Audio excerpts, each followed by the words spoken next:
Hi everyone, you may have heard that in the medieval era the Irish migrated from Ireland to Scotland, and that's what eventually led to Scotland being called Scotland, because the Scots originally were actually the tribes of Ireland. They were the Irish. They migrated to Scotland, and that's why Scotland became known as the land of the Scots. Before then, the inhabitants were the Picts, who were a group of Britons. So that's the traditional understanding of how Scotland came to be, how it came to be inhabited by the Scots, and how the language of the Scots, a form of Gaelic, the language of Ireland, came to be spoken in Scotland, whereas prior to that, the language spoken there was a form of Brythonic. That's the traditional understanding, but there are some people today who say that actually this is just a myth, a medieval myth, and actually there was no mass migration of Irish from Ireland to Scotland, especially not in the way that the medieval manuscripts claim that it happened. So according to various medieval documents, the kingdom of Dal Riada was the first Irish kingdom in Scotland in the southwest, and that was founded by settlers from Ireland, from the northeast of Ireland, in around about 500, or just before actually, the last few decades of the 5th century. So for Britain, that was the start of the Dark Ages. It had been a few decades since the Romans had left, so this was the start of the Dark Ages in Britain, and supposedly some Irish settlers went from northeast Ireland to southwest Scotland. That's the idea. However, according to a scholar called Ewan Campbell, in his paper from 2001, Were the Scots Irish?, the evidence doesn't support this narrative. His main argument is that the evidence from archaeology contradicts the idea that there was a migration in that era, and also the historical evidence is not strong enough to make any firm conclusions based on it because it dates to centuries after the fact. Those are his two main arguments, so let's have a look at that, because that paper has influenced a lot of subsequent commentators about this matter. But do these arguments really stand up to scrutiny? Well, it's interesting. Another scholar, Alex Wolff, wrote a really fascinating paper called Ancient Kindred, Dal Riada and the Cruithin. So this is a direct response to Ewan Campbell's paper arguing against the traditional migratory narrative. Now, there's an interesting point brought up by Alex Wolff, the idea of immobilization.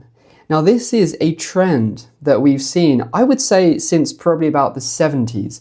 A trend against the idea that there was movement of peoples. Because to be clear, there are lots and lots of records, not just from the medieval era, but from history in general, lots of records about the movement of peoples. And yet there's been this trend since probably about the 1970s that continues until today to argue that actually these migration events never happened, or if they did, there was just a trickle of people, and the main driving force behind the difference of cultures or the emergence of new cultures is just trade or cultural diffusion. That's the idea which is very commonly promoted. You may have seen this in the context of the Anglo-Saxon invasion.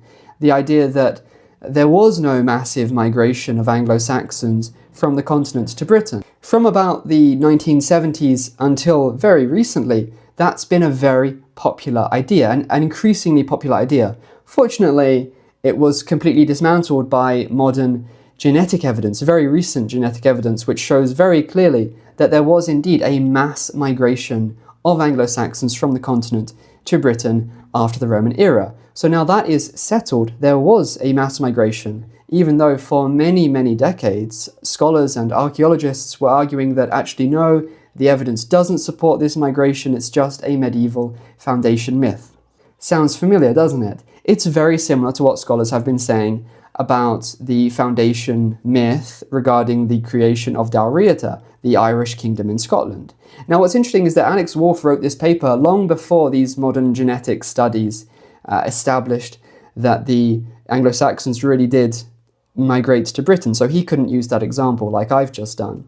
But nevertheless, he's pointed out the fact that this is a trend, not just in the context of the study of Britain, but in general, I would say, although Alex Wolff doesn't make that point, but I would say in general we've seen this trend of immobilization. But let's get specific. After all, it wouldn't be fair to just dismiss Ewan Campbell's case against the Scots being the Irish on the basis that, oh, he's just following a trend that's been present in scholarship recently. That wouldn't be fair, and it's not the point that Alex Wolff is making. He does address Eoin Campbell's specific arguments. So let's take a look at some of them. So regarding the archaeological points, the issue is that Eoin Campbell points to certain archaeological features in Ireland which were present in medieval Ireland but are not present in medieval Scotland. So the argument is that that shows there wasn't a migration. If there had been a migration, you would expect the material culture of the Irish to be present in Scotland. So that might include settlement habits and also other archaeological traces, things that are preserved, like, for example, a particular type of pin used in clothes, which was common in Ireland, but which are basically never found in medieval Scotland. So those are two key points used by Eoin Campbell. The fact that we don't see the type of Irish settlement, which was a ring fort in Scotland. We don't see that in Scotland. And also we don't see the use of the pin, which was very, very common in Ireland, in Scotland. We basically never see it in Scotland in the medieval era. So that suggests that there wasn't a migration from Ireland to Scotland. That's the argument. And another point which could be mentioned, although I don't believe Eoin Campbell actually makes this point, but it's brought up by Alex Wolff, is the fact that we also practically don't see, or rather there's very, very little in the way of Ogham inscriptions in Scotland, whereas of course they're a defining feature of medieval Ireland. And that's actually one of the pieces of evidence for a migration from Ireland to southwest Wales, because we do see a massive influx of Irish Ogham inscriptions in southwest Wales, just like in Ireland. So the fact that we do see that in Wales, but we don't see that in southern Scotland, is a point that could be used very easily to argue that there was no migration to southwest Scotland, unlike southwest Wales. However, when we look at these arguments more closely, these archaeological arguments, what do we actually find? Do they stand up to scrutiny? Well, as Alex Wolff pointed out, the main problem is that the archaeological pieces of evidence that Eoin Campbell uses in his argument against this migration don't actually match the era in which the migration was supposed to have taken place. So according to the Irish annals, this migration took place, like I said earlier, in the final decades of the 5th century, so the 400s, whereas the ring fort and these pins that were used in clothing are both dated to after that period. They seem to have been common after the year 500.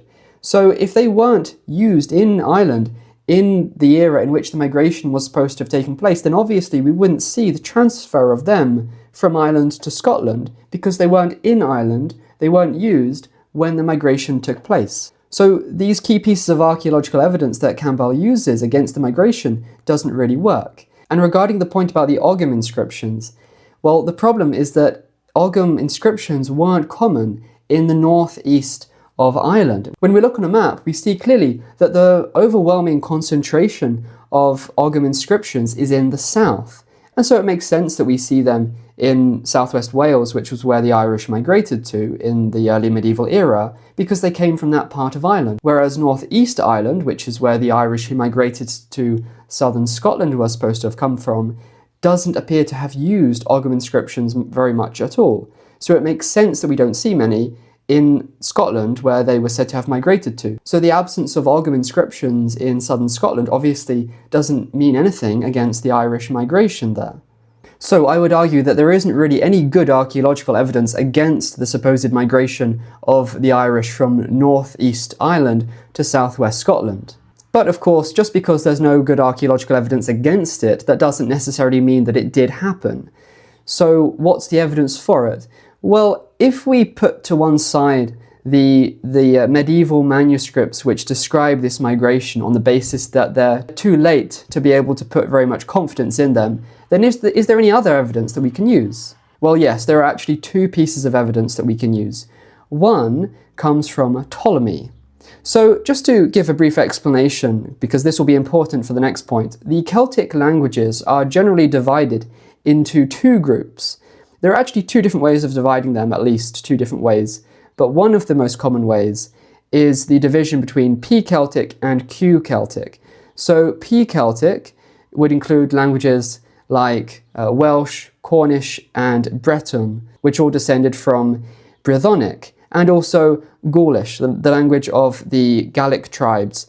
They were all P-Celtic languages, whereas Q-Celtic languages include Scottish, Irish, and also ancient Celtiberian, the language of the Celtiberians. So that's one way of dividing the Celtic languages, one of the most popular common ways of dividing them. So it's important to note that Irish is Q-Celtic, whereas Brythonic is P-Celtic. That's important. So with this fact in mind, how does Ptolemy help us? Well, Ptolemy was a geographer, a Roman geographer from the 2nd century CE, and he wrote a description of Britain and Ireland and the British Isles in general. And he referred to the territory that would later become the territory of Dal Riada. Now that's very useful because in that exact spot he describes the presence of a tribe called the Epidii tribe. Now as you can see, this tribal name obviously has a P in it, not a Q or a K. If it were a Q-Celtic tribal name, then we would expect something like Equidii, something like that. But this is Epidii, so that suggests that this was a P-Celtic speaking tribe. So that, on the face of it, seems to settle the matter. There was a P-Celtic speaking tribe in that area in the 2nd century CE, which means that the Irish must have arrived there afterwards. But unfortunately, like with many things in life, it's more complicated than that. So the problem is, when we look at Ptolemy's description of Ireland, we also see plenty of P-Celtic tribal names there. So because of that, some people have suggested that actually the reason why in Ireland and in Scotland we see P-Celtic tribal names is because the information about these locations arrived to Ptolemy through P-Celtic speakers. So actually it has nothing to do with the languages that were spoken in those locations, but rather it's just a case of the people who informed Ptolemy, or the people who informed the people who informed Ptolemy, just adapted these names to conform to their own type of speech, rather than preserving the correct forms. That's a possibility. So if that's the case, then the use of a P in this tribal name Epidii in the territory of Dal Riada is useless. It's not helpful at all. It doesn't establish what language was spoken there, whether it was P-Celtic or Q-Celtic.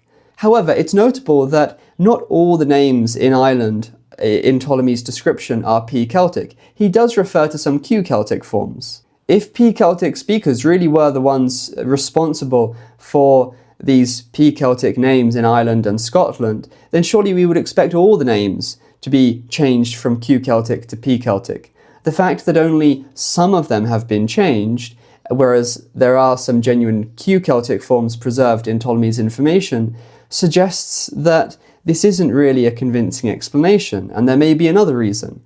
For instance, there's actually good reason to believe that there was a migration of plenty of British tribes, or Brythonic tribes, from Britain into Ireland in the early Roman era, tribes that were fleeing from the Romans.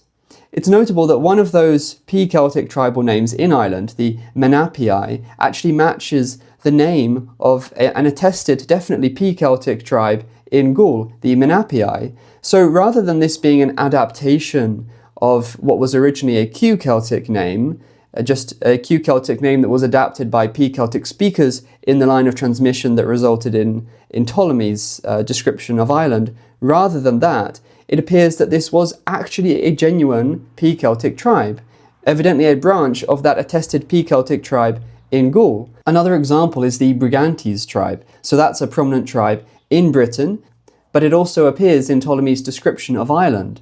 So again, from that and other evidence, there's a good case to be made that lots of British tribes actually migrated or fled from Britain to Ireland as a result of the Roman invasion. So when Ptolemy refers to these P-Celtic tribal names in Ireland, it's not because these names were being adapted by P-Celtic speakers who transmitted the information, but it's because there really were P-Celtic tribes in Ireland in that time.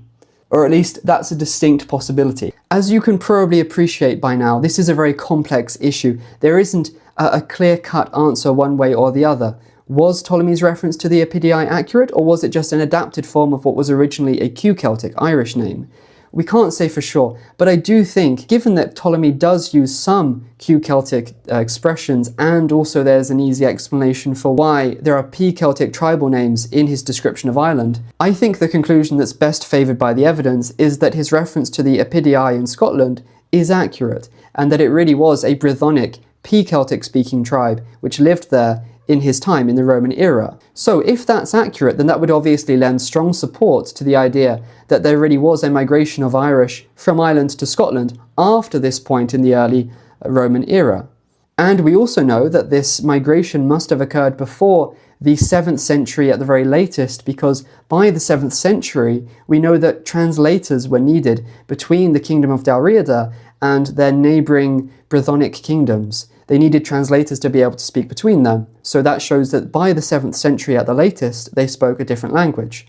So it would appear that at some point between the, let's say, about 100 CE until 600 CE, at some point between then, there was a migration of Irish from Ireland to Scotland. That would appear to be what the linguistic evidence indicates, if we take the evidence from Ptolemy at face value, which, as you understand, is controversial.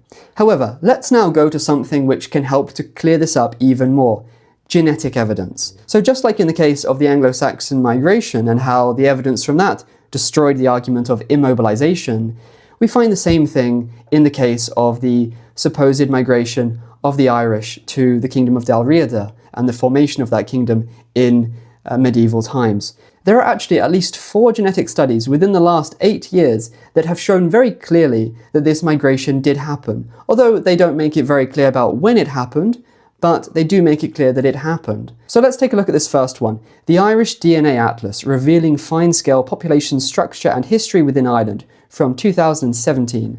So when we look at these results here, we see the blue crosses. We see a concentration of blue crosses in the northeast of Ireland and also in the southwest of Scotland.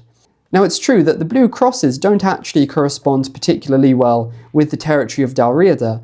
However, there aren't really many samples at all from the territory of Dal Riada. You have a few green squares, but that's all. The vast majority of the territory of Dal Riada simply isn't represented on this map. So I'm not sure why. I'm guessing maybe it's because there's just not much in the way of population samples there. But in any case, regardless of the exact territory, we see that this clearly shows a genetic connection between southwest Scotland and northeast Ireland. Now let's have a look at the next one, 2018, Insular Celtic Population Structure and Genomic Footprints of Migration. So when we look at the genetic results here, we see once again a very clear connection between northeast Ireland and southwest Scotland. We see that they cluster very closely together in this genetic map. And in the summary of the results in the paper itself, we see 3 explanations given for this, not conflicting explanations, they're not mutually exclusive, there are 3 likely causes for this. And the third one mentioned is the suspected Irish colonisation of Scotland through the Dal Riada maritime kingdom, which expanded across Ulster and the west coast of Scotland in the 6th and 7th centuries, linked to the introduction and spread of Gaelic languages. Such a migratory event could work to homogenise older layers of Scottish population structure in a similar manner as noted on the east coasts of Britain and Ireland. Okay, now let's look at the next one. So this is from 2019, the genetic landscape of Scotland and the Isles. Now again, when we look at this, we find very much the same thing. We see a cluster of these bluish squares with yellow outlines in northeast Ireland, and we see another cluster in southwest Scotland. And again, they don't match perfectly with the territory of Dal Riada, but again, there aren't many genetic samples from the actual territory of medieval Dal Riada. But there are at least 2 examples which are in that territory. And on the other hand, we've got a cluster of the same bluish squares but with orange outlines, which do match the territory of Dal Riada, and we've got one in Ireland in the northeast. So taken as a whole, this is definitely consistent with the idea of a migration from Ireland to southwest Scotland. So the final study that I wanted to mention is one from this year, a genetic perspective on the recent demographic history of Ireland and Britain. So when we look at the results from here, we do again see the same kind of thing. We see a clear connection, very clear connection in fact, between Ireland and southern Scotland, southwest Scotland in particular. Now this is particularly interesting because this does in fact match the exact territory of Dal Riada, unlike the other three studies that we looked at. So again, I can only assume that the other three studies failed to catch this due to the availability of samples that were used. But in any case, here we do see very, very clearly that genetic connection between Ireland and southwest Scotland, specifically the area of Dal Riada. So in summary, after seeing all this evidence, what can we say about the question, did the Irish really migrate from Ireland to Scotland in the medieval era? Well, I would say the answer is a very definite yes, they did. Now here's another question for you. Did Sparta really exist in the Bronze Age, in the Mycenaean era? Well, if you'd like to find out the answer, then come back next time for my next video.